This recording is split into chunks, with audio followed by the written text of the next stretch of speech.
The Old Testament stories are there to teach us, to warn us, to encourage us, and most importantly, to point us to the gospel today. So we're going to look at this story today. This particular story is these two guys were heads of tribes, two of the 12 tribes, and they'd come out of Egypt. Remember the story? We did this 2 weeks ago or three. There were about 70 people that went into Egypt. And that was Joseph, sent there ahead of his brothers supernaturally. And Joseph was in the right place at the right time, doing the right thing, obeying God, serving God. And God used Joseph to save everybody's life, including the Egyptians. After 400 years, things have changed. Look at this scripture in Numbers 1. We're in the book of Numbers today. You might think, man, that's a dull title for a book, Numbers. Who wants to read a book of Numbers unless you're a CPA maybe and you love numbers? But for most people, that's a boring title. But the title originally was called The Journey in the Wilderness, or something of that nature, the story of the children of Israel in the wilderness. They called it Numbers because it's full of things being counted. This was one of them. All the Israelites 20 years old or more who were able to serve in the Israel army were counted according to their families. The total number was 603,550. That's pretty specific, 603,550. This is the number of fighting men. This is the number of soldiers that came out of Egypt after 400 years of captivity. The reason I wanted to read that is, think about this. If there's 600,000 fighting men and half of them are married, that's probably not too much of a stretch. 1 million people. And if those married couples had 1 or 1.2 or 2 or whatever children, you could easily be over 2 million people very quickly. So it's not a stretch to say that Israel goes into Egypt at 70 people. They come out of Egypt at 2.some million, 2.5 million. That's pretty amazing when you think. It's no wonder the Egyptians were afraid of them, because they were going to literally take over this country, right? And so we know the story. God gets them out. He sends Moses. Pharaoh resists, plagues and miracles and all that kind of thing. And now they're out, and they're at the brink of this place of promise. Remember, we said that God takes you out, and he also takes you to. That's the story of our lives. It was the story of their life. He wasn't just taking them out of Egypt to leave them. He was taking them out of Egypt to bring them. I think sometimes as believers, we get stuck there. We want God to deliver us from stuff, our issues, but God says, I'd like to take you even farther than you imagined on this. I'd like to take you to something. And so you're going to hear in the story, the passage we're going to read in Numbers, chapter 13, you're going to hear a phrase, and you're going to hear it a couple times if you read this whole passage. We're not going to do that today. But you're going to hear this phrase about courage. Can I give you a definition of courage before we start? Courage is this. It is the firmness of mind or will in the face of danger or fear, opposition or difficulty. You just let that ride for a second on the screen. Courage is this firmness of mind. I'm not changing. I'm not running. I'm not moving. I'm going to face this. I'm going to face the fear. I'm going to face the danger. I'm going to face the opposition. I'm going to face this difficulty. I am not going to be deterred. I'm not going to be moved off of this. I think everybody in the room can relate to either a story of courage in your own life or in somebody's life or a movie that inspired you, right? Somebody who did exactly this thing. They had courage in the face of adversity, and you admired them for it. You're like, yeah, I want to be that guy. I want to be that woman. I want to be that person. Or you found it in your own life by surprise. I didn't realize that was in me. That's cool, right? And so in the story, we're going to go back to the courage piece. That's what this is about. But the story goes like this. It's a little bit long, but hopefully we can track, right? It's in Numbers 13. I'll skip pieces of it. The Lord spoke to Moses. Moses is the leader, right? And he says, send men to spy out the land of Canaan, which I'm giving. It's important to remember that piece to the people of Israel. From each tribe of your fathers, send a man, one of chief among them. So Moses sent them from the wilderness of Paran according to the command of the Lord, all of them men who were the heads of the people of Israel. So these are the leaders. These are the leaders of the people, each tribe. And these were their names. And then for the next 10 verses, you've got a whole bunch of names that you can't pronounce, let alone remember. We're going to go to verse 16. These were the names of the men whom Moses sent to spy out the land. And Moses called Hoshea, the son of Nun, Joshua. Moses sent them to spy out the land of Canaan and said to them, go up into the Negeb and go up into the hill country and see what the land is, and whether the people who dwell there are strong or weak, few or many, and whether the land they dwell in is good or bad, and whether the cities that they are dwelling in are camps or strongholds, and whether the land is rich or poor, and whether there are trees in it or not. So he's telling them to go look this place over, but if you remember the very first verse we read, that I am giving you. And then he kind of just, it's almost like God slips this into the middle and says, be of good what? Courage. And bring some of the fruit of the land. Now the time was the season of the first grapes harvest. They went up and spied out the land from the wilderness of Zin to Rehob, near Lebo Hamath. They went into the Negeb and they came to Hebron. Ahim, Seshai, and Talmai, the descendants of Anak, were there. Anak were this group of giant men. I don't know if they were literally giants like Jack and the Beanstalk kind of giants, right? Or if they were just Norwegians, big and tall, right? But they were bigger than the Israelites were. They were impressive. They were men of renown. The men of Anak were known throughout the region as warriors. So they were impressive, and they saw them. And they came to the valley of Eshcol, and they cut down from there a branch with a single cluster of grapes. And they carried it on a pole between the two of them. Can you picture that? That must have been a pretty fruitful vineyard. They have to carry one cluster. It takes two men between them. And they carried it, and they brought pomegranates and figs as well. The place was called the Valley of Eshcol because of the cluster the people of Israel cut down. At the end of 40 days, they returned from spying out the land. They came to Moses and Aaron, to all the congregation of the people of Israel in the wilderness of Paran at Kadesh. They're waiting in the wilderness. They're waiting. The land is just over there, and they're waiting in the wilderness to go in. They brought back word to all the congregation, showed them the fruit of the land. And they told Moses, we came to the land to which you sent us. It flows with milk and honey. And look, here's its fruit. However is like the scariest word in the world, right? However. I've had people say, I'm really going to help you out with this ministry thing. I was going to help you out, and I've got all this stuff. And however, which means it's not going to happen. They say, however, the people who dwell in the land are strong, and the cities are fortified and very large. Track the emotional verbiage here.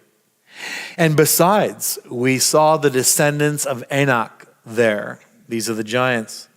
The Amalekites dwell in the land of the Negeb. The Hittites, Jebusites, and the Amorites dwell in the hill country. These were all foreign peoples. And the Canaanites dwell by the sea and along the Jordan. In other words, they said, yeah, we saw the land, but what we really saw were these people, bigger than us.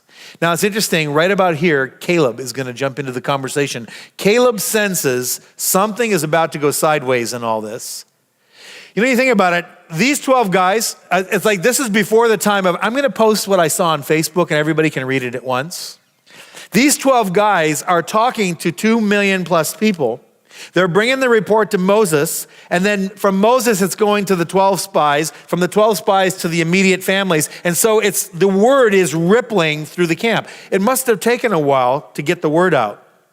But the word is, they've been waiting. I don't know about you, but if I was living in the wilderness, that'd be like living in my garage while my house is getting built, right? Like I'm tired of living in the garage. When is the house going to be done? When is the promised land going to show up? And all of a sudden, these spies come back, and there must have been a sense of anticipation like, hey, look at man, did you see the fruit these guys brought back? Have you heard about the promised land? And Caleb senses that something is going sideways. And he jumps in. Before it can get out of hand, he jumps in. Here's what he says. Caleb quieted the people before Moses and said, hey, let's get on this. Let's go up right now and occupy it, for we are well able to overcome it. Man of faith. Then the men who had gone up with him said, we are not able to go up against the people. They are stronger than we are. How do they know that? I mean, did they say, oh, I had a wrestling match with this big giant on the way through town? And it's like, they didn't know that for sure. They were making that decision based on what they saw. So they brought to the people a bad report of the land they'd spied out, saying, now watch how fast this goes over the hill. The land through which we have gone to spy out, it is a land that devours its inhabitants. Isn't that just like, it's just going to swallow you alive? Isn't that like just emotional language? You know, people, you ever see two guys just facing off? I'm going to destroy you. I'm going to eat you for breakfast. That's what they're doing right here. This guy is these spies are emotionally charging the conversation. Hang with me. And the people we saw there are of great height. We saw the Nephilim, the sons of Anak, who come from the Nephilim. This was a race of giants, well known. And we seemed to ourselves like grasshoppers, and so we seemed to them. This is one of the most fascinating stories in the Old Testament. We seemed like grass. You know, the grasshopper to the Israelite was the smallest animal they could eat according to the law. They could eat a lot of things, but there were a lot of things God said, you can't eat this. The smallest thing you could eat is a grasshopper. You know, you don't go hunting for grasshoppers like there's going to be some great resistance, right? You go hunting an elk, there's going to be a fight. But a grasshopper, you just go and grab it, pick it up, and eat it. John the Baptist probably ate grasshoppers for breakfast all the time, like you would eat tortilla chips, right? That's how they saw themselves. We are grasshoppers, and these giants are just going to pick us up and pop us in the mouth. They're going to, what do they use? They use the word. They're going to devour us. We're going to be like breakfast cereal for the giants, right? Snacks for the giants. The amazing thing about this story is 12 men go into this promised land. They all see the same thing. They all eat the same fruit. They all come back, and 10 men turn 2 million people into the desert to wander. Listen, you know, over the years, I've worked with a lot of people in a lot of situations. And some people feel like they have some gift of discouragement or something like that. I'm not sure what that feels like. But they kind of have, they say, I have the gift to see what's wrong. Listen, that is not a gift. That is not a gift. That is a part of a fallen nature. Because anybody can see what's wrong. Don't call it prophetic, because you can see what's wrong. And when they saw what could go wrong, because those were real giants. That was a real deal to them. It wasn't like they were pretending something. It wasn't like Joshua and Caleb said, no, I didn't see those guys. They saw them. But these 10 men turned 2 million people around. Man, there is a power in our words, and there's a power in our attitudes to either give people courage or to steal it away. I've been on teams in ministry of people who had the gift, or it wasn't a gift, who had this knack of discouraging. They stole the courage of the team. We've been around those kind of people. They're Eeyore type people. They see everything that could go bad. They see everything that could come undone. And they talk us right out of it. They steal our courage. They steal our initiative. They steal our faith. That's exactly what's going on here. Although now, God's not pleased because he doesn't just call it fear. He calls it rebellion. In chapter 14, the congregation raised a cry and the people wept that night and they grumbled, man. They grumbled. Would that we had died in the land of Egypt, they said, or that we had died in the wilderness. So these 2 million people are now saying it would have been better off if we would have just died back there when Moses was trying to get us out, or died trying to get in. Now the Lord's bringing us into this land to kill us, to fall by the sword. Our wives and our little ones will become a prey. Wouldn't it be better if we went back to Egypt? And they said to one another, yeah, let's choose a leader and go back to Egypt. Moses and Aaron fell face down before the assembly of the congregation of the people of Israel.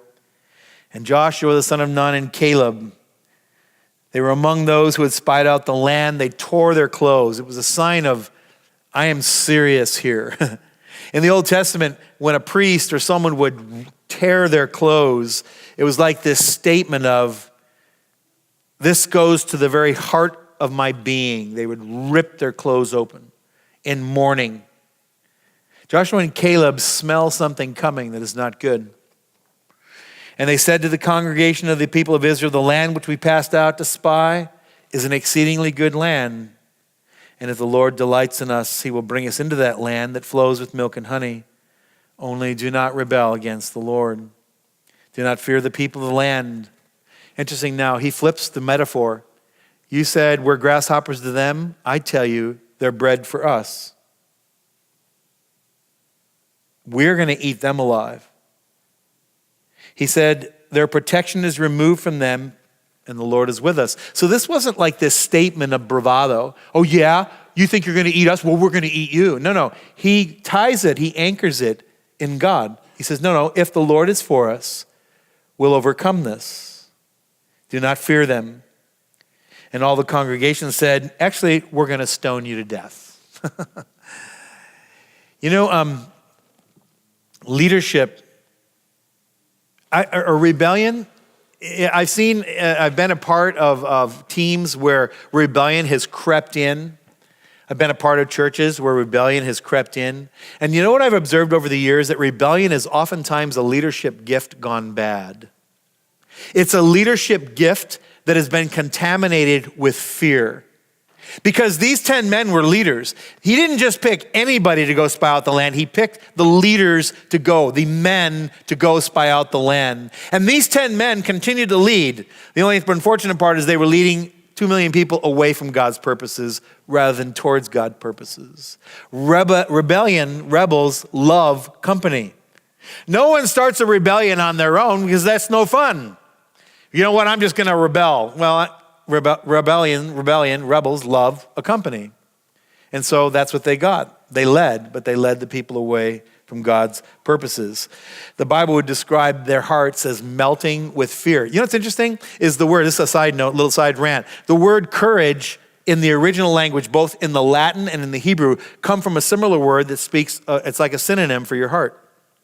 Your heart. In fact, in Spanish, if you're a Spanish speaker, the word courage is coraje, and the word heart is corazón. And coraje is this word that means, it's kind of like righteous anger. I know something is right, and it stirs my heart to act. I'm not going to take this sitting down. I'm not going to allow this to happen. We all have had a righteous indignation at times, haven't we? When we've been mistreated, when something is happening to us or a loved one, and we're like, hey, I don't get angry often, but right now, it's not just fly off the handle, it's focused anger from somewhere deep inside of you. This is what Joshua and Caleb had. So here's the takeaways. Think about this with me. That day, there were 3 perspectives. There was the perspective they had, we think we're grasshoppers. There was the perspective of the giants, look at these guys run. And then there was the perspective of God himself. How did God see the situation? So the one takeaway is this.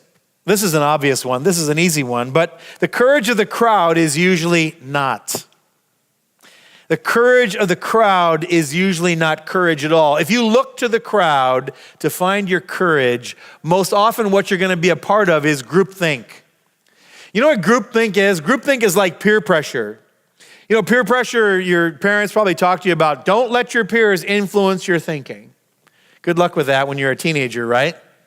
My dad would say, well, just because they jump off a bridge, are you going to jump off a bridge? Did you ever hear that? I mean, that's been around for a long time, still works. And you know what my answer to my dad was? Yeah, actually, I am going to jump off a bridge if all my friends jump off the bridge. And the honest part is I actually did jump off bridges. Was it smart? No, it was stupid. But why did I jump off the bridge? Because I didn't want to be excluded from the crowd. I didn't want to be seen as a weak. I didn't want to be seen as a coward. I didn't want to be seen as, come on, you're not going to be the stick in the mud here, are you? You're not going to be the only one who doesn't. Everybody else did it. And so I would do things as a teenager that were actually quite stupid, quite foolish, quite hurtful. All because I loved, I cherished the opinion of the crowd. So these 2 million people take off with these 10 guys and they head back. Groupthink, here's a definition. I don't have it on the screen, but let me just read it to you. Is a psychological phenomenon that occurs within a group of people in which the desire for harmony or conformity results in an irrational or dysfunction decision being made. Isn't that amazing?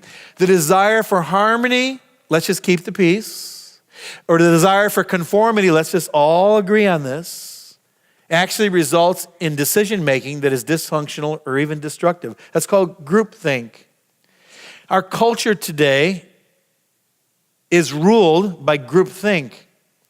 If you don't think the way I do on politics, if you don't think the way I do on sexuality, if you don't think the way I do on creation and religion or whatever, or science or global warming, if you don't think the way I do, shame on you.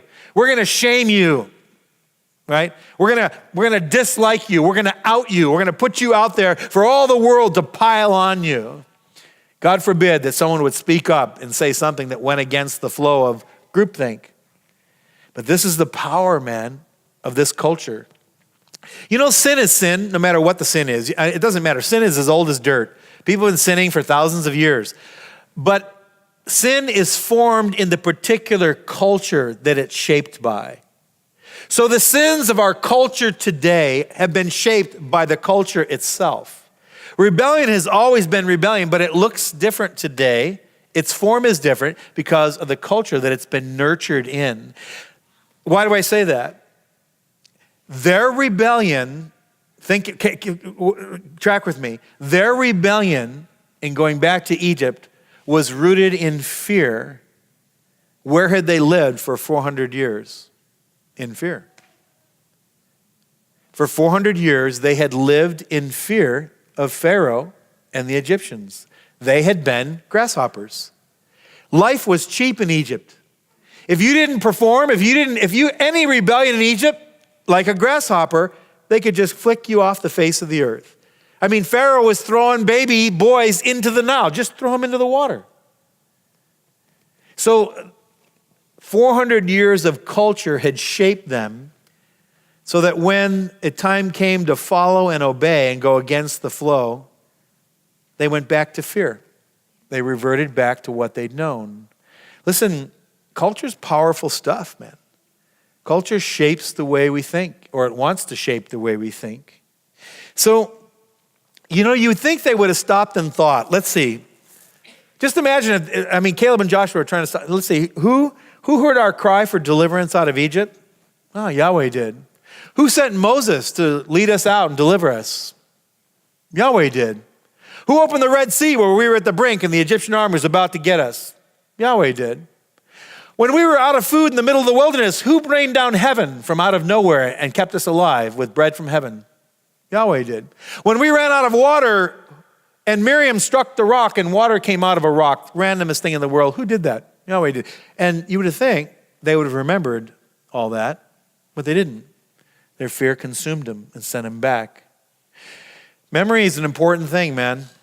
Remembering the history of God, remembering your history with God is pretty important stuff. So the Lord spoke to Moses and Aaron saying, how long shall this wicked congregation grumble against me? I've heard the grumblings of the people of Israel when they grumble against me. You know, I've heard people say, well, you know, I'm just kind of a grumpy guy. I like to grumble. You need to be careful with that. Because grumbling is an attitude of heart. It may come out my mouth. It may come out in sarcasm or offhanded comments. But grumbling comes from somewhere deep inside of us. And I grumble. Oh, this line is so long.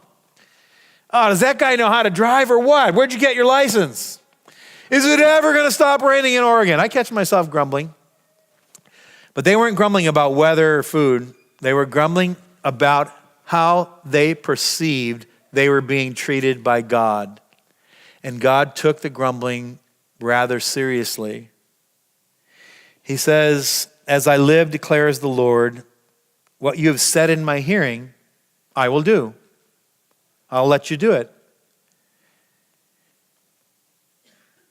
I don't have enough time or even enough intelligence to debate all the theology connected with this, but my experience with God and men has been over the last 30 years that if you or I are dead set on doing something, there comes a point in your life where God just says, all right, go ahead, do that. Your will be done. C.S. Lewis said it like that. He said, we can pray, God, your will be done, or God, my will be done. And it's almost like God said, is that what you want to do? I'm going to let you go.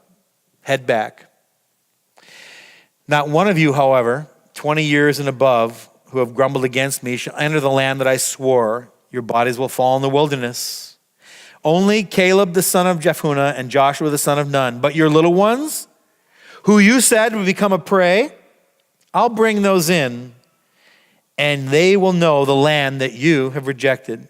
But as for you, your bodies will fall dead in the wilderness. Your children shall be shepherds in the wilderness for 40 years, and your children shall suffer for your faithlessness until the last of your dead bodies lie in the wilderness. Man.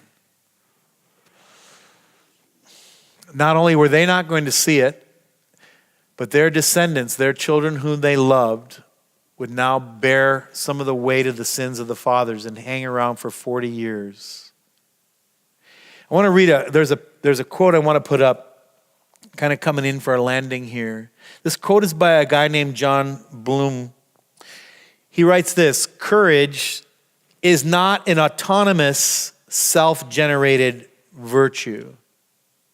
Courage is always produced by faith. Whether our faith is in God or something else, courage is a derivative virtue. Think about that. Think about that with me. Courage is not a self-generated virtue. It's always produced by faith. Whether faith in God or something else. Who hasn't seen some classic movie where the guy sees the girl across the room and wants to go introduce himself or ask her to dance, but he doesn't have the courage? What does he do? He turns to the bartender and says, hey, give me a double. He pounds down 3 or 4 shots of whiskey, and then he's like, oh yeah. All of a sudden, he's got liquid courage, right? And it's just filled his heart with the ability to go over there and face his fear of rejection and ask that girl to dance. You know what that is? That's artificial courage. That's courage from a bottle. It's artificial. It's come from outside of me, and it's not a virtue, but it's kind of given me what I need right now. I need to face my fears. I need to face the adversity. John Bloom says there is a courage that comes from faith. Listen to me carefully. We are at Church on the Hill. What we want to do is we want to preach the Word of God. We want to preach it with content because we believe something. We believe that faith comes by hearing, and hearing by the Word of God, which is what you're participating in right now, all of us. I'm preaching it because that's my job, I guess. You're listening to it, but my heart's desire is not that you say, that was a great message, Pastor Bruce. I mean, that's well and good. I appreciate that. But my heart's desire is it would build faith in you. You'd hear it and go, oh yeah, my circumstance are saying this, but what he said triggers something in me, and it's like, yeah, no way, I'm not going to believe this. I'm going to believe God. But there comes a time where if you're going to grow, listen to me, mom or dad, and everything in between, if you're going to grow, you have to preach to yourself. You have to preach to yourself. Because I can't be there 24/7. And your parents, your Christian parents can't be there 24/7. Or your Christian university background can't be there 24/7. The people that are going to grow in God and do great things for God are people that have learned to preach to themselves. You look yourself in the mirror, and rather than saying, you can do this, you're good at this, you're wonderful, whatever the self-help thing is, you look at God and what he says about you, what God says about himself, the faithfulness of God. That's why we do worship, by the way. People who say, I'm just not into the worship music thing, I'm sorry, but you don't get it. You don't get it.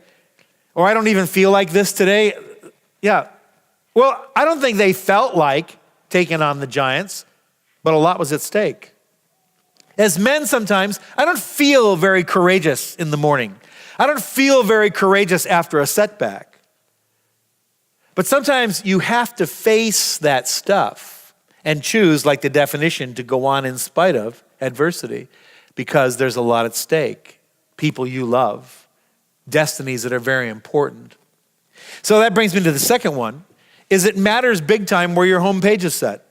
You know what a homepage is. If you buy a Mac computer or if you buy a PC or Windows-based computer, the first time you flip that on and turn it on, you're like, I got a new computer. And it's, look, somebody's been here before me. There's a homepage. Oh, and it's the Mac store. Well, isn't that convenient? They not only want me to buy a laptop, but they want me to buy something else. And I'll turn it off. I come back the next day and I turn it on. Oh, look, I'm still in the Mac store. You know what that's called? That's called your homepage. Now, you can set your homepage, if you figure it out. You don't have to go to the Mac store every day. You can go, you know what, I'm going to change my homepage. And I'm going to put a picture of my little boy or my little girl on the swing. So every time I turn my computer on, oh, there's my little boy on the swing. Or there's us on our honeymoon in the beach. That is such a cool picture. It warms my heart. You and I wake up every morning and we flip on the computer of our lives and a homepage comes up. Think about that. You wake up in the morning, and tell me if this doesn't work like this, and you clear your head and you go, okay, what day is today? Tuesday. Oh, I was hoping it was Saturday. It's Tuesday. And all of a sudden now, you can literally feel your brain and your life booting up. Oh, what do I have to do today? What happened yesterday? What's going on this week? Have you ever just woken up and felt this sick feeling of, oh, I got to talk to that guy. I got to talk to this person on Wednesday. I'm not going to let this go any longer. Oh, I have this meeting at work. Oh, man, I have this struggle that I've got to open up about. You've got something in front of you. So your homepage could be fear. Your homepage could be anger. Your homepage could be self-consciousness. Your homepage could be woe is me, I'm a victim. Your homepage could be anything. But you know what? You're not stuck with your homepage. You don't have to wake up every day and say, well, I don't know, where'd you get that homepage? All I get is the Apple Store. How'd you get that homepage? You know why? You have a choice, and you can reboot, and you can reset your homepage. That's the power, by the way, of a discipline of a quiet time.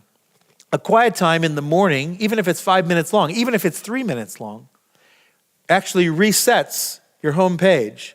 And rather than looking at fear or giants or victimization all day long, somehow I've set it for God. I mean, I know that might sound like, oh, that just sounds so corny, but I would encourage you, don't call it corny until you actually try it. Don't give up on it until you actually try it. Not just one day, but more than one day. Because if you just keep at it, you're going to see that things are going to shift. You know, it's crazy. When I became a Christian, I was in my 20s, and so all I knew was this Egypt world. Now, I was raised in Chicago, and so I was of Slavic descent.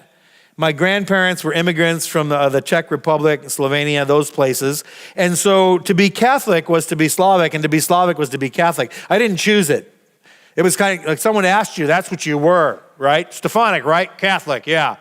And so, but I didn't have any idea what that meant in my real life, truth be told. I knew it had something to do with Jesus and hell and nuns and priests and so forth. I'm not knocking it, but I didn't know much. 23 years of age, I had an encounter with Jesus. That was a real thing. That changed my life. That brought deliverance in my life. No one could take that away. I didn't understand a lot of the theology, but I knew it was real. I'll never forget the first Christmas. 4 months later, we go home. And Christmas Eve is a big deal. You know, it's a long, giant table, 20-some people around the table, aunts, uncles, cousins, and we're all getting ready. My dad is carving the turkey. We're going to say grace. He says this little thing that he'd said for many, many years on grace. And right before he gets to serve the turkey, his brother, my uncle, says, before we eat, I want to know why Bruce doesn't go to the Catholic Church anymore. And my mom just kind of put her head down. Can we pass the potatoes, please? And it was this moment. It was this moment of this homepage in my life had been reset. And I knew where he was coming from. He was a cantankerous guy. He was just picking a religious argument. But it was this moment of, I didn't have much theology, but I had this opportunity just to share the simple gospel. Hey, I don't know what happened, and I don't know what church means what. I don't even know the difference. I hadn't even been in another church other than a Catholic church, but I know I met the author of the church. I met this guy named Jesus, and he set me free. My uncle couldn't wrap his mind around that because his page was set on a religious fight, some legalistic argument. All I'd known that I'd met a living Jesus. But man, in that moment, my whole family everybody was looking at me. They were waiting. You haven't abandoned us, have you? See, fear wants to shut you up, shut you down. Don't you dare step outside the group thing. Don't you dare embarrass us. Don't you dare listen. There's a string attached, right? And so when push came to shove, they went back to what they've known, even though what they'd known was bondage. And that's the battle that all of us have. If you want to read a companion story to this, I encourage you, just read the book of Hebrews. The book of Hebrews is the retelling in a way of all this stuff, but from the lens of a risen life, a resurrected life. Hebrews 11 said, each of these people of faith died not having in hand what was promised, but still believing. How did they do it? They didn't have in hand what was promised, but they still believed. How did they do it? Well, they saw it way off in the distance, waved their greeting, accepted the fact that they were transients in this world. People who live this way make it plain that they're looking for their true home. If they were homesick for the old country, they'd have gone back anytime they wanted. But now they're after a far better country than that, a heavenly country. You can see why God is so proud of them and has a city waiting for them. Don't miss the transition. There were no chapters in the original. Paul goes right on into verse in chapter 12 and says, therefore, do you see what this means? All these pioneers who blazed the way, these veterans cheering us on, it means we better get on with it. Strip down, start running, and don't quit. No spiritual fat, no parasitic sins. Keep your eyes on Jesus, who both began and finished this race we're in. Study how he did it. He never lost sight of where he was headed. That exhilarating finish in and with God. He could put up with anything along the way. Cross, shame, whatever. And now he's there in a place of honor right alongside God. So when you find yourself flagging in your faith, go over that story again, item by item. The long litany of hostility he plowed through, and that will shoot adrenaline into your souls.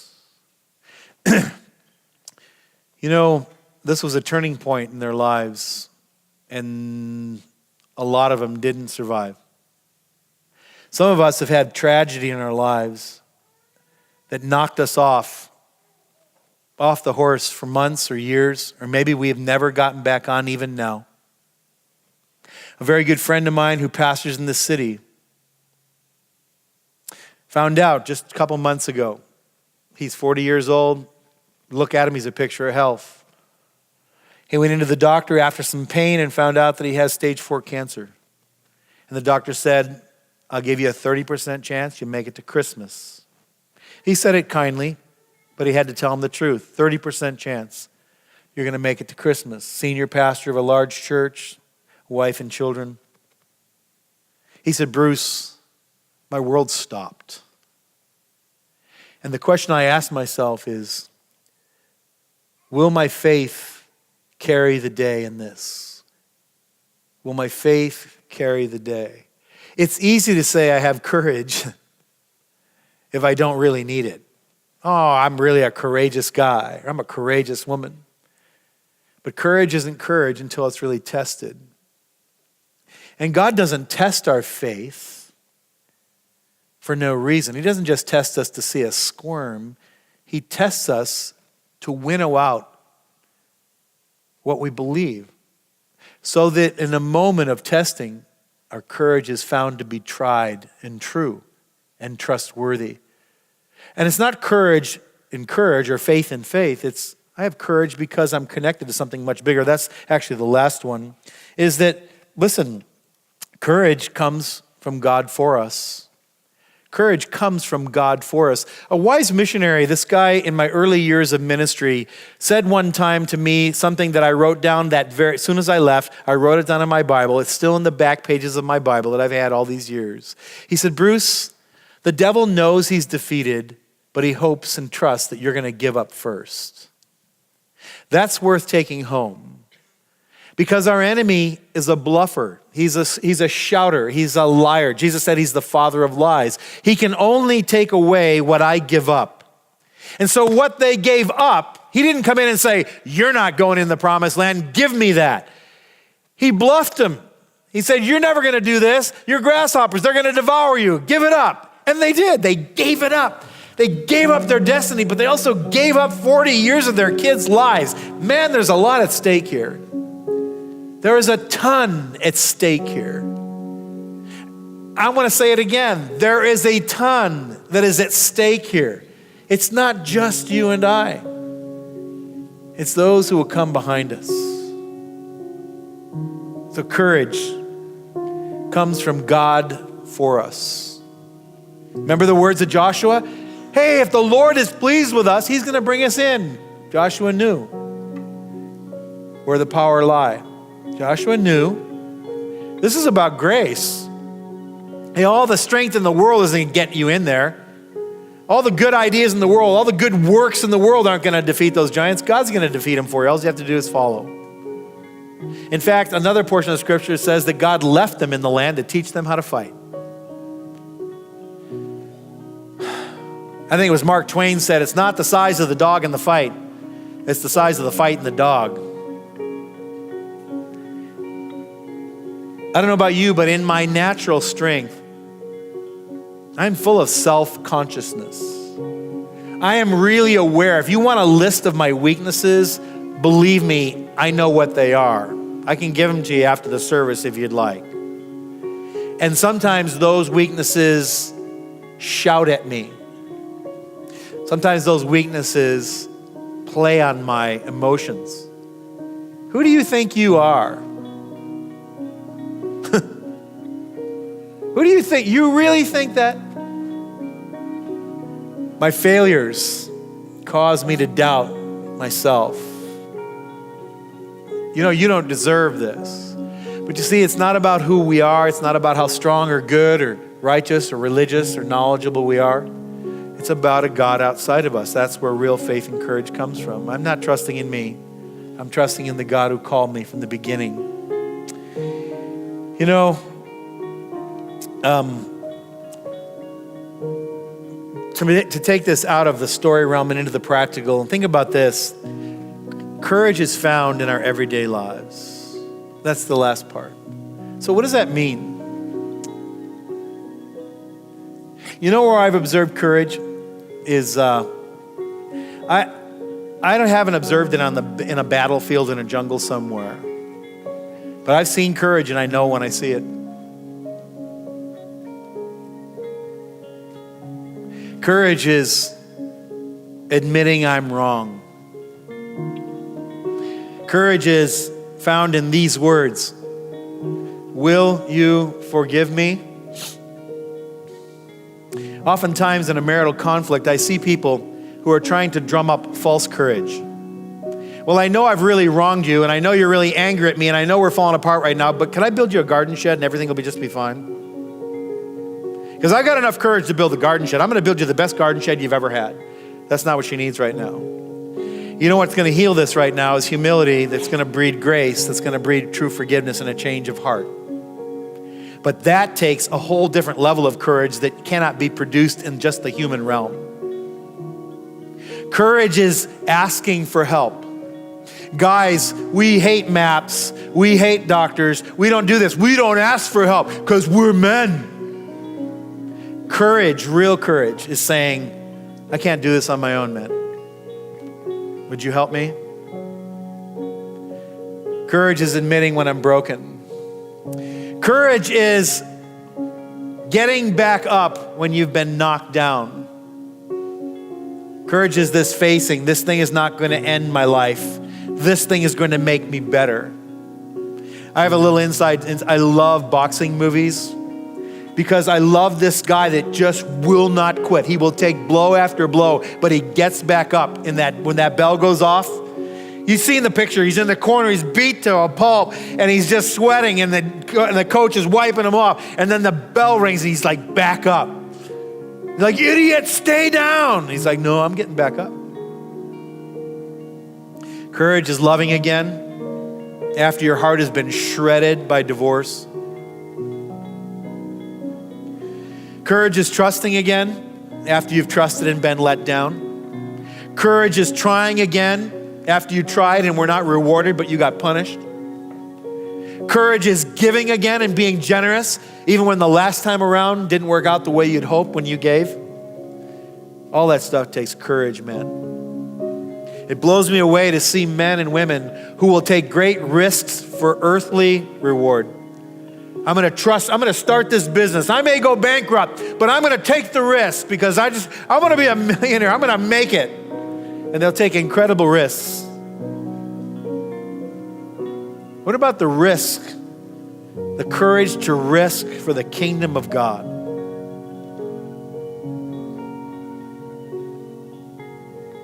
Sometimes it takes courage just to take a wife because you know what it costs you. Will God be enough for us? Just to get married takes courage. Will God be enough? As we finish, we're going to take this communion, and these elements, this cup and this bread represent brokenness and blood. As you go to the communion table this morning, I'd love you to go and ask the Lord as you go, where have you positioned me? Where are you calling me to, calling me forward? It requires a level of courage that I cannot drum up from within myself. What does that look like? So as we take, you can go and grab the elements and then come back, and then we'll take together.